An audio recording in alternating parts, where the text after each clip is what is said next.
nós já estamos na campanha para o comando do Congresso, o comando da Câmara e do Senado.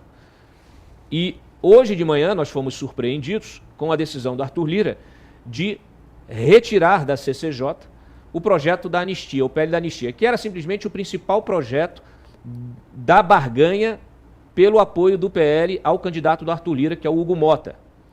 Ontem nós tivemos uma conversa do Valdemar Costa Neto com o Lira sobre esse tema. E à noite nós tivemos então uma reunião, que eu trouxe com exclusividade esse bastidor no meu blog lá, no claudiodantas.com.br, no qual o Arthur Lira chamou, essa reunião na qual o Arthur Lira chamou a Carolina Detoni, que é a presidente da CCJ, e disse: deputada, nós vamos criar uma comissão especial para debater o projeto da anistia, e isso automaticamente retira da CCJ a atribuição sobre a tramitação desse projeto.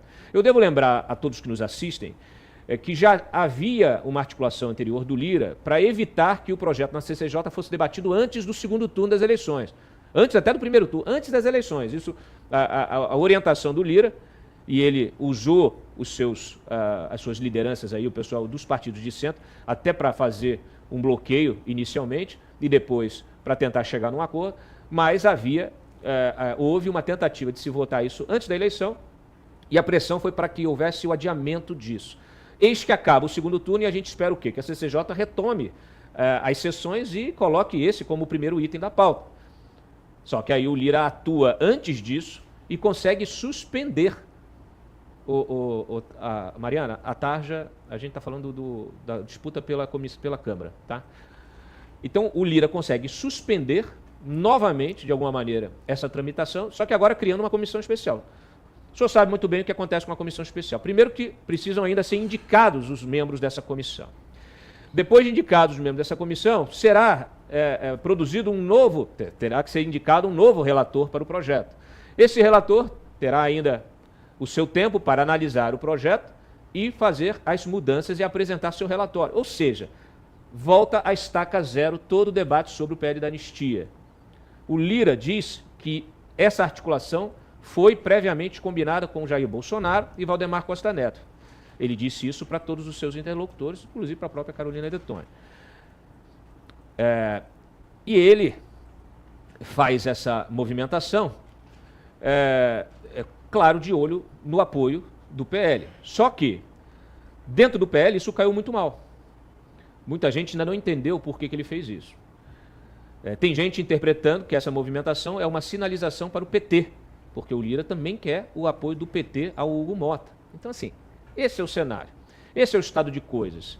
Tem muita gente que vai fazer, aí por isso, a minha observação sobre as nuances do debate político e do noticiário político, porque tem gente que não conhece o bastidor, que não conversa com ninguém, faz análise do que sai na imprensa e sai tirando conclusão, dizendo o seguinte: não, é isso mesmo, se o Bolsonaro apoiou, está certinho, não temos que questionar o Lira, lava a mão, vamos lá, Hugo Mota, o Ru, vai ser o próximo presidente da Câmara. Estamos todos alinhados. Não é assim que funciona, senhoras e senhores. Eu conversei com diversos deputados hoje do PL, dentro do PL, e muitos deles estão absolutamente insatisfeitos com essa movimentação. Por mais que o Valdemar e o Bolsonaro tenham alinhado isso com o Lira. Então nós temos aí um debate que vai esquentar muito. Já havia algumas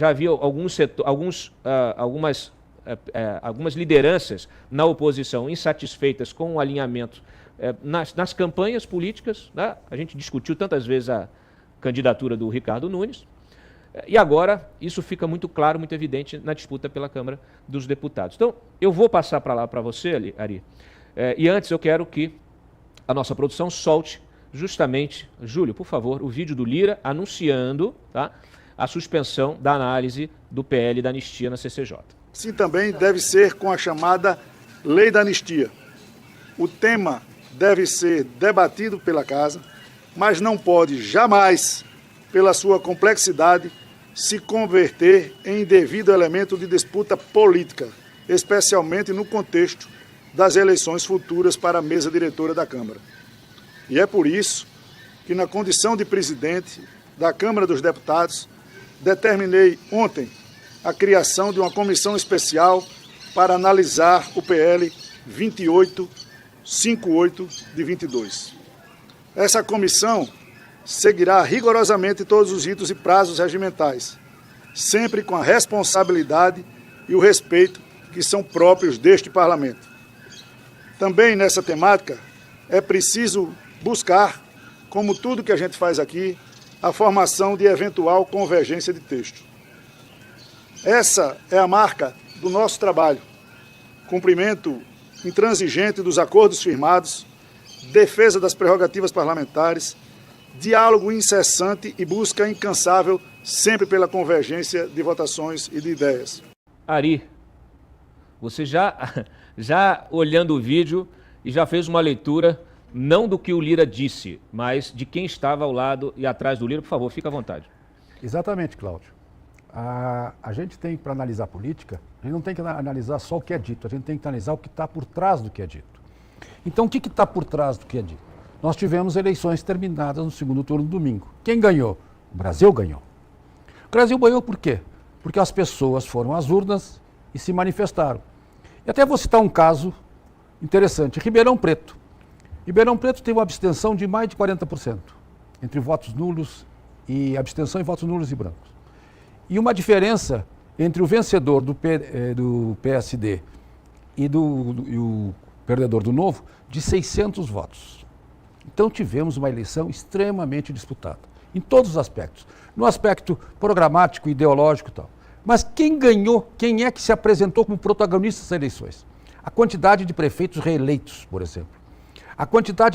A participação dos deputados, dos partidos na oposição. Nós vemos que, por exemplo, o PL foi o partido que teve mais votos. O PSD, mais prefeituras. E o MDB, mais governados. Todos ganharam. Quem perdeu? Aquilo que o Cláudio disse antes. A esquerda woke. Aquelas pessoas que estavam fora da realidade discutindo um Brasil que não existe. Aquele Brasil que tem na imaginação de certas bolhas, enfim. O que o Lira está fazendo? O Lira está trazendo para a realidade da Câmara, porque ele sente o poder que tem o Congresso, porque o Congresso agora tem poder, a partir do governo Bolsonaro, com as atribuições que foram acrescidas ao Congresso em termos orçamentários, o poder do Congresso, o poder destas bancadas é muito grande. E isso aí é reflexo que o Lira está fazendo. Eu vi a Sônia Goiapia ali atrás. Uhum. É exatamente o quê? É aquela pauta que tu dissesses que foi derrotada. A pauta, vamos dizer assim, fútil, do woke, que inventam bolhas de racismo, coisas identitárias, essas coisas que não estão no dia a dia das pessoas. O dia a dia das pessoas é trabalhar, produzir, educar os filhos, enfim. Então, o que o Lira está trazendo? Tem uma questão, anistia. Mas onde é que está a questão dessa anistia? Está nessas pessoas condenadas a 17 anos por pintarem uma estátua. Transformar uma manifestação política, pode ser violenta, mas num ato golpista, numa articulação de guerrilha, de terrorista. Então, enfim, o que ele traz? Ele traz isso, olha, vamos tratar isso de forma política dentro do Congresso. Faz uma comissão especial, bota as pessoas para discutir. A discussão vai acalmando os ânimos. Se ele concorda com isso, com o Bolsonaro, que é um principal interessado, ótimo, está fazendo política. Então, o Lira mostra que está fazendo política. Política é isto, é trazer para as pessoas, para a sociedade. Então, o Lira está cumprindo o seu papel. Por que essa importância da declaração do Lira? O Lira é o presidente da Câmara. E observa a importância dele, que ele tem tanto domínio sobre a presidência da Câmara, que a indicação do sucessor dele passa pela sua discricionalidade. Então está todo mundo esperando quem o Lira vai indicar para discutir se aprova ou não. O PT não foi vitorioso nas eleições. Eu não digo derrotado. Jamais nenhum partido, nenhum político que participa de uma eleição é derrotado. Ele não foi vitorioso, o PT. Quem foi vitorioso? Muitos foram vitoriosos. Muitas pessoas ganharam. Aquele contendor, aquele que disputou a política, que perdeu, também foi vitorioso. Pessoas foram no dia da eleição, numa urna, votar nele. Então, se fosse um voto só, seria uma vitória. Então, política é essencialmente isso. E isso traz paz, traz prosperidade, faz com que a gente possa trabalhar com previsão. Então, importante a posição do Lira. Está mostrando o quê? o sentimento do Congresso, a importância que o Congresso tem, fazendo valer a importância do Congresso. Observa, Cláudio, nossa primeira discussão hoje é a importância do Congresso, a importância da política. Não estamos aqui discutindo uma ideia ou outra, estamos discutindo este fato importante. E é isto que comanda tudo. A partir daí, nós vamos desenvolver o país, as nossas relações, o nosso dia a dia, o nosso trabalho. O papel da imprensa é este que tu faz, trazer a discussão, mostrar ao público a discussão.